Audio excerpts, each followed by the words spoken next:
అందరికీ నమస్తే. నేను శేఖర్. అందరు ఎలా ఉన్నారు? మన తెలంగాణలో గోదావరి నదిపై నిర్మించిన మొట్టమొదటి ప్రాజెక్ట్ శ్రీరామ్ సాగర్ వద్దకు మనం ఈరోజు వెళ్తున్నాం. ఈ శ్రీరామ్ సాగర్ను మన ఉత్తర తెలంగాణ వరప్రదాయిని అని కూడా పిలుస్తారు. నిజామాబాద్, ఆదిలాబాద్, నల్గొండ, కరీంనగర్, ఖమ్మం, వరంగల్ జిల్లాలకు సాగునీరుతో పాటు త్రాగునీరు కూడా ఈ ప్రాజెక్టు ద్వారా అందుతుంది. మనం ఈరోజు శ్రీరామ్ సాగర్ వద్ద ప్రజెంట్ సిచ్యువేషన్ ఎలా ఉంది, అలాగే శ్రీరామ్ సాగర్ గురించి ఫుల్ డీటెయిల్స్ తెలుసుకుందాం. అంతకంటే ముందు ఈ వీడియో మీకు నచ్చినట్లయితే ఏం చేయాలో తెలుసు కదా, లైక్, షేర్ అండ్ సబ్స్క్రైబ్ చేసుకోండి. మీరు సబ్స్క్రైబ్ చేసుకున్నట్లయితే నాకు కొంచెం సపోర్ట్ ఇచ్చిన వాళ్ళు అవుతారు. ఇంకెందుకు లేటు, వెళ్దాం శ్రీరామ్ సాగర్. ఈ శ్రీరామ్ సాగర్ మన తెలంగాణలో నిజామాబాద్ జిల్లా బాల్కొండ మండలం పోచంపాడ్ అనే గ్రామంలో ఉంది. హైదరాబాద్ నుండి దాదాపు 220 కిలోమీటర్లు, నిజామాబాద్ నుండి 110 కిలోమీటర్లు, అలాగే ఆదిలాబాద్ నుండి 60 కిలోమీటర్ల దూరంలో ఈ శ్రీరామ్ సాగర్ ఉంది. మనం ప్రజెంట్ శ్రీరామ్ సాగర్ వెళ్ళే మార్గం మధ్యలో ఉన్నాము. మనకు మేట్పల్లి దాటిన తర్వాత ఇక్కడ ఒక శ్రీరాముది స్టాచ్యూ కనిపించింది. సూపర్ ఉంది ఆ స్టాచ్యూ అయితే. చేతిలో ధనుస్సు పట్టుకున్న శ్రీరాముడు నిల్చున్న పోజ్ మస్తుందిగా. ఇది ఎక్కడంటే మేట్పల్లి దాటిన తర్వాత ఉంటుంది. నైస్. సరే జూమ్ చేద్దాం కొంచెం.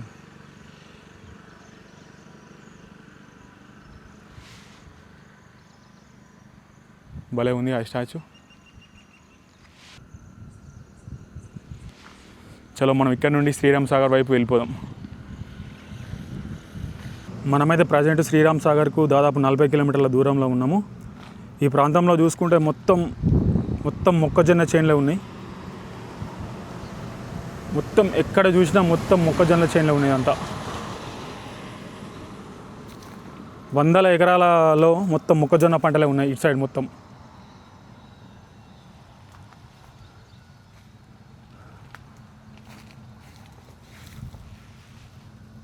మొక్కజొన్న ఇంకా రాలేదు, ఇంకా టైం పడుతుంది. పక్కన వేరే చేను ఉంది. ఇది ఏం చేను అర్థమవుతలేదు అసలు. ఇది ఏం చేను అంటే సోయాబీన్స్ అనుకుంటా. ఇదంతా సోయాబీన్ చేను ఉంది ఇక్కడ.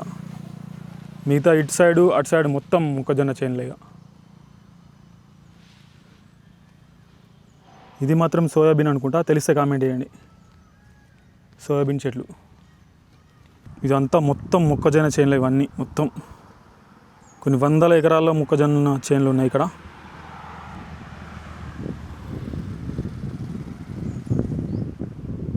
ప్రజెంట్ మనం చూస్తున్నది ఇది NH-44. ఇది Srinagar to Kanyakumari national highway. ఇక్కడ బాల్కొండ సిటీ దాటిన తర్వాత మనం లెఫ్ట్ డైవర్షన్ తీసుకోవాలి. ఇక్కడ మనం బోర్డు చూసుకోవచ్చు. Sriram Sagar project 3 kilometres, Pochampadu 2 kilometres. మనం ఇక్కడ నుండి లెఫ్ట్ సైడ్ వెళ్ళిపోవాలి. మనమైతే ప్రజెంట్ శ్రీరామ్ సాగర్ ప్రాజెక్ట్ పక్కనే ఉన్నాము. ఈ ప్రాజెక్టు గేట్ల పక్కనే మనకి జవహర్లాల్ నెహ్రూ గారి స్టాచ్యూ ఉంది, మనం చూసుకోవచ్చు.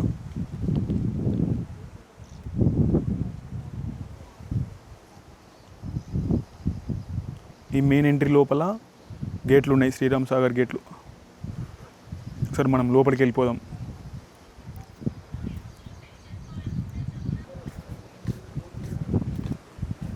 ఒక్క నిమిషం.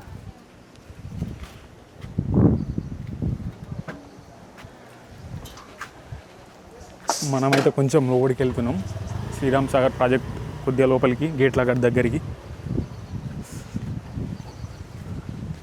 ఇటు మొత్తం కిందికి వాటర్ వెళ్ళిపోతాడు గేట్లు ఓపెన్ చేసినప్పుడు.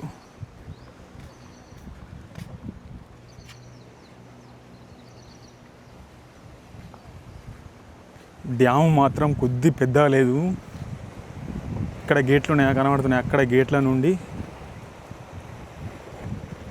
మొత్తం డ్యామ్. ఇదంతా మామూలు పెద్ద లేదు, అయితే చాలా పెద్ద ఉంది. అక్కడ మనం నెహ్రూ స్టాచ్యూ చూసుకోవచ్చు. చాలా అంటే చాలా పెద్దగా ఉంది ఇది అయితే డ్యామ్. మొత్తం వాటర్ చూసుకుంటే మనకి గ్రీన్ కలర్లో ఉన్నాయి, గ్రీనిష్ కలర్లో. మధ్యలో ఇంకా వేరే కలర్ కూడా ఉంది అక్కడ దూరంగా. చాలా పెద్ద ఉంది డ్యామ్ అయితే. శ్రీరామ్ సాగర్ ప్రాజెక్ట్.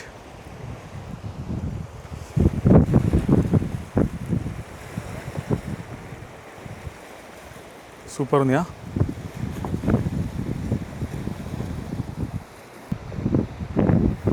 ఈ డ్యామ్ మధ్యలో కొన్ని ఐలాండ్లు కూడా ఉన్నాయి, అక్కడొకటి ఇక్కడ దూరంగా కొంచెం కనిపిస్తున్నాయి. మన ఈ శ్రీరామ్ సాగర్ను 1963లో అప్పటి భారత ప్రధాని అయినటువంటి జవహర్లాల్ నెహ్రూ గారు జూలై 26న శంకుస్థాపన చేశారు. దాదాపు 15 సంవత్సరాలు పనులు జరుపుకొని 1978 సంవత్సరంలో అప్పటి ఆంధ్రప్రదేశ్ ముఖ్యమంత్రి గారిచే ఈ ప్రాజెక్టు ఓపెన్ చేయడం జరిగింది. స్టార్టింగ్లో ఇది ఓన్లీ నీటిపారుదల ప్రాజెక్టుగానే ఉండేది. కానీ 1983 తర్వాత ఎన్టీఆర్ ప్రభుత్వ హయాంలో దీనికి విద్యుత్ ఉత్పత్తి చేసే సామర్థ్యం కూడా కల్పించారు ఈ శ్రీరామ్ సాగర్ ప్రాజెక్టుకు. మనం ముందర చూసుకోవచ్చు, గేట్లు ఓపెన్ చేయడానికి సంబంధించినటువంటి మెషినరీ ఉంది. ఈ శ్రీరామ్ సాగర్కు దాదాపు 42 గేట్లు ఉన్నాయి. అవి 43 మీటర్ల ఎత్తుతో ఉంటాయి ఈ నదీ లెవెల్ నుండి. అలాగే ఈ మొత్తం శ్రీరామ్ సాగర్ మొత్తం దాదాపు 451 చదరపు కిలోమీటర్ల విస్తీర్ణంలో విస్తరించి ఉంది. ఒక సముద్రం లాగానే కనిపిస్తుంది ఇక్కడికి వెళ్ళి చూస్తే. ప్రస్తుతం ఈ ప్రాజెక్టు యొక్క సామర్థ్యం వచ్చి 90 టీఎంసీలుగా ఉంది. అలాగే ఈ శ్రీరామ్ సాగర్కి మెయిన్గా 4 కాలువలు ఉన్నాయి. అందులో ప్రధాన కాలువ కాకతీయ కాలువ. ఇక్కడ మనం చూస్తున్నది ఇదే కాకతీయ కాలువ. ఈ కాలువ ద్వారానే మన ఉత్తర తెలంగాణలో ఉన్న దాదాపు 5-6 జిల్లాలకు సాగునీరు త్రాగునీరు కూడా అందుతుంది. ఈ కాలువ పైన మనకు విద్యుత్ ఉత్పత్తి కూడా జరుగుతుంది. ప్రజెంట్ 4 టర్బైన్లతో దాదాపు 36 మెగావాట్ల విద్యుత్ ఉత్పత్తి ఈ ప్రాజెక్టు వద్ద జరుగుతుంది. ఇక్కడ మనం చూసుకోవచ్చు విద్యుత్ ఉత్పత్తికి సంబంధించిన ప్లాంట్ ఇది. అక్కడ దూరంగా గ్రిడ్ కూడా కనిపిస్తుంది. మనం ముందర చూస్తున్నది అది కాకతీయ కాలువ. ఇక్కడికి వెళ్ళి వస్తాయి కావచ్చు ఎంట్రీ. వాటర్ కింది నుండి అటు వెళ్ళిపోతాయి లోపలికి వెళ్ళి.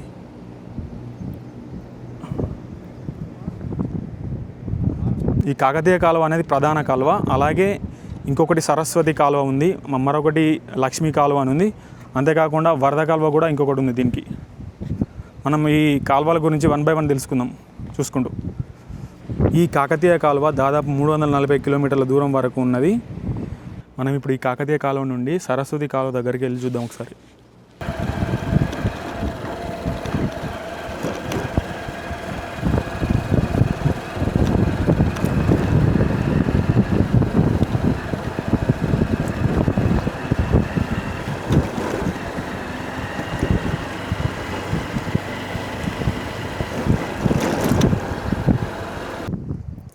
ప్రజెంట్ మనం ఇప్పుడు చూస్తున్నది మన శ్రీరామ్ సాగర్ యొక్క 2వ కాలువ అయినటువంటి సరస్వతి కాలువ ఇది.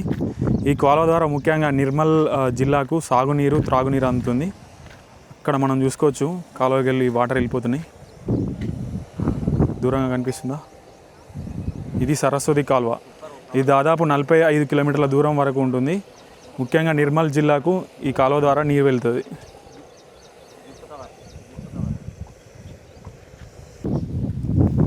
ఇక్కడ మనం చూసుకోవచ్చు శ్రీరామ్ సాగర్ యొక్క గేట్లు. ఒకటే గేట్ ఇది. చాలా పెద్ద ఉంది కదా గేట్ ఒకటి. ఇట్లాంటి గేట్లు దాదాపు 42 గేట్లు ఉన్నాయి ఈ శ్రీరామ్ సాగర్కు. 43 మీటర్ల ఎత్తుతో ఉంటాయి ఈ గేట్లు. చాలా వెడల్పు ఉంది ఈ గేట్ అయితే. ఈ గేట్ల ద్వారా వదిలేసిన నీరు ఇలా కిందికి పరుగులు పెడుతుంది. అక్కడ ముందట మనకు ఒక ఐలాండ్ లాగా ఐలాండ్ ఉంది. ఆ ఐలాండ్ 2 వైపులా ఈ వాటర్ వెళ్ళిపోతుంది, ఎడమ వైపున మరియు కుడివైపున. ఇక్కడ మనం దూరంగా చూసుకోవచ్చు ఒక ఐలాండ్ లాగా ఉంది. ఈ ఐలాండ్కు 2 వైపులా నీరు వెళ్ళిపోతుంది, లెఫ్ట్ సైడ్ రైట్ సైడ్లో. అక్కడ మధ్యలో కనిపిస్తుందా అది. మనం శ్రీరామ్ సాగర్ గేట్లను చూసుకోవచ్చు ఫ్రంట్ నుండి. చాలా పెద్ద ఉన్నాయి గేట్లు అయితే. వెడల్పు అయితే బాగా వెడల్పు ఉన్నాయి, మస్తు పెద్ద ఉన్నాయి గేట్లు అయితే. ఇవి మొత్తం 42 గేట్లు, 43 మీటర్ల ఎత్తుంటాయి ఇవి గేట్లు. చాలా పెద్ద ఉన్నాయి గేట్లు. ఈ పెద్ద గేట్లు ఓపెన్ చేయడానికి సంబంధించిన ఈ వైరింగ్ చూసుకోవచ్చు మనం, ఎంత దొడ్డు ఉంది ఇది.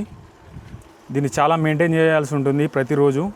ఇక్కడ వాళ్ళు మెయింటైన్ చేసే వాళ్ళు ఉన్నారు, మేనేజర్స్ ఉంటారు మనకి డ్యామ్కి సంబంధించి, శ్రీరామ్ సాగర్కి సంబంధించింది.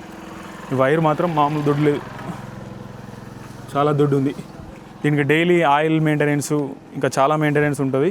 అవన్నీ వాళ్ళు దగ్గరుండి చూసుకుంటారు. ఇక్కడ మనకి కనిపిస్తున్న వీళ్ళు మొత్తం మెయింటైన్ చేస్తారు. వీళ్ళు మన శ్రీరామ్ సాగర్ ప్రాజెక్ట్ మెయింటెనెన్స్ చేస్తారు వీళ్ళంతా. ఇక్కడ ఈ ప్రాజెక్ట్ యొక్క గేట్లు ఓపెన్ చేయడానికి సంబంధించింది ఇది. ఇక్కడ ఈ స్విచ్ల ద్వారా ఈ గేట్ మొత్తం ఓపెన్ క్లోజ్ చేయడానికి ఉంటుంది. ఇదంతా మిషనరీ. వీళ్ళంతా ఇక్కడ దగ్గరుండి చూసుకుంటారు, డైలీ మెయింటెనెన్స్ చేసుకుంటూ ఉంటారు. ప్రజెంట్ మనం చూస్తున్నది శ్రీరామ్ సాగర్ యొక్క 3వ కాలువ అయినటువంటి లక్ష్మీ కాలువ. ఈ కాలువ దాదాపు 5 కిలోమీటర్ల దూరం వరకు ఉంటుంది. పక్కనే ఉన్న బాల్కొండ మండలానికి ఈ కాలువ ద్వారా వాటర్ అందుతుంది. ఇది వాటర్ వెళ్ళే పాయింట్. ఇక్కడికి వెళ్ళి లోపలికి వెళ్తాయి వాటర్. అండర్ గ్రౌండ్ నుండి అలా బయటకు ఉంటుంది కాలువ. అక్కడ కనిపిస్తుంది లక్ష్మీ కాలువ. ఇది లక్ష్మీ కాలువ. ఈ కాలువకు గ్రావిటీ ద్వారా నీళ్ళు వెళ్తాయి. ఎండాకాలంలో వాటర్ తక్కువ ఉన్నప్పుడు గ్రావిటీ ద్వారా వాటర్ వెళ్ళాయి కాబట్టి దీనికోసం సపరేట్గా అక్కడ మోటార్లు పెట్టారు ఎత్తిపోయడానికి వాటరు. ఇది లక్ష్మీ కాలువ ఎత్తిపోతల పథకం కింద కొన్ని మోటార్లు పెట్టి ఎండాకాలంలో తక్కువగా ఉన్న నీటిని ఎత్తిపోస్తారు ఈ కాలువకు. ఈ లక్ష్మీ కాలువలో ఎండాకాలంలో వాటర్ గ్రావిటీ ద్వారా వెళ్ళినప్పుడు మనకి ఇక్కడ కనిపిస్తున్న ఈ లక్ష్మీ కాలువ ఎత్తిపోతల పథకం కింద ఈ మోటార్ల సహాయంతో నీటిని ఎత్తి ఆ లక్ష్మీ కాలువలో పోస్తారు. ఆ కాలువ ద్వారా ఎండాకాలం కూడా వాటరు మనకి బాల్కొండ మండలానికి అందుతుంది. ఇది లక్ష్మీ కాలువకు నీళ్లు ఎత్తిపోవడానికి సంబంధించినటువంటి మోటార్లు ఉండే ప్లేస్. మనమైతే ప్రజెంట్ శ్రీరామ్ సాగర్ యొక్క వరద కాలువ దగ్గర ఉన్నాము. శ్రీరామ్ సాగర్ జలాశయం ఇందిరమ్మ వరద ప్రవాహ కాలువ ప్రధాన నియంత్రకం. ఇది వరద కాలువ స్టార్ట్ అయ్యే పాయింట్ ఇక్కడ శ్రీరామ్ సాగర్ నుండి.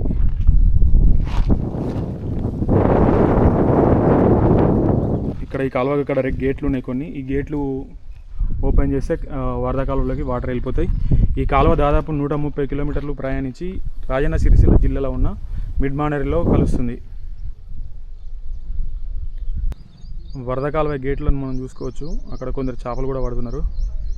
ఈ వరద కాలువ ద్వారా మన ఉత్తర తెలంగాణలో కొన్ని జిల్లాల్లో చాలా చెరువులు నిండడమే కాకుండా వేల ఎకరాల భూమి సాగులోకి వస్తుంది. అలాగే ఇదే కాలువను ఉపయోగించి కాళేశ్వరం జలాలను రివర్స్ లిఫ్టింగ్ సహాయంతో ఈ శ్రీరామ్ సాగర్ ప్రాజెక్టులోకి పంపిస్తారు. ఈ వరద కాలువలో లక్ష్మీపూర్ వద్ద గల గాయత్రి పంప్ హౌస్ ద్వారా కాళేశ్వరం నీళ్లు కూడా కలుస్తాయి. అయితే అక్కడి నుండి రివర్స్ లిఫ్టింగ్ సహాయంతో కాళేశ్వరం నీళ్లు ఈ శ్రీరామ్ సాగర్లో కలుస్తాయి. ఈ కేసీఆర్ ప్రవేశపెట్టినటువంటి శ్రీరామ్ సాగర్ పునరుజ్జీవ పథకంలో భాగంగా ఈ వరద కాలువను కాళేశ్వరం నీళ్లు కలిసే చోటు వద్ద నుండి ఈ శ్రీరామ్ సాగర్ వరకు మధ్యలో 3 పంప్ హౌజులు నిర్మించారు. ఈ పంప్ హౌజుల సహాయంతో రివర్స్ లిఫ్టింగ్ ద్వారా కాళేశ్వరం నీళ్లను ఈ శ్రీరామ్ సాగర్లోకి పంపిస్తారు. ఇక్కడ మనం చూసుకుంటే ఒక పంప్ హౌజ్ ఉంది. ఇది శ్రీరామ్ సాగర్ స్టార్టింగ్ వద్ద పంప్ హౌజ్. ఇట్లాంటి 2 పంప్ హౌజులు ఇంకా ముందుకు ఉన్నాయి ఈ కాలువ వరద కాలువ ముందుకు. ఈ రివర్స్ లిఫ్టింగ్ సహాయంతో దాదాపు 7 టీఎంసీల వరకు నీటిని శ్రీరామ్ సాగర్లోకి పంపిస్తారు. శ్రీరామ్ సాగర్ పునరుజ్జీవ పథకం కింద నిర్మించినటువంటి పంప్ హౌజ్ ఇది కేసీఆర్ ప్రభుత్వ హయాంలో. శ్రీరామ్ సాగర్ యొక్క పవర్ ప్లాంట్ మనం చూసుకోవచ్చు. ఫ్రంట్ నుండి పక్కనే గేట్లు కూడా ఉన్నాయి చూసుకోవచ్చు. అక్కడ శ్రీరామ్ సాగర్ ప్రాజెక్టును 1963లో దాదాపు 40 కోట్ల అంచనా వ్యయంతో ప్రారంభించారు. ఈ ప్రాజెక్టును దాదాపు 15 సంవత్సరాలు నిర్మించారు కాబట్టి ఆ వ్యయం కాస్త 15,000 కోట్ల వరకు చేరింది కంప్లీట్ అయ్యేసరికి.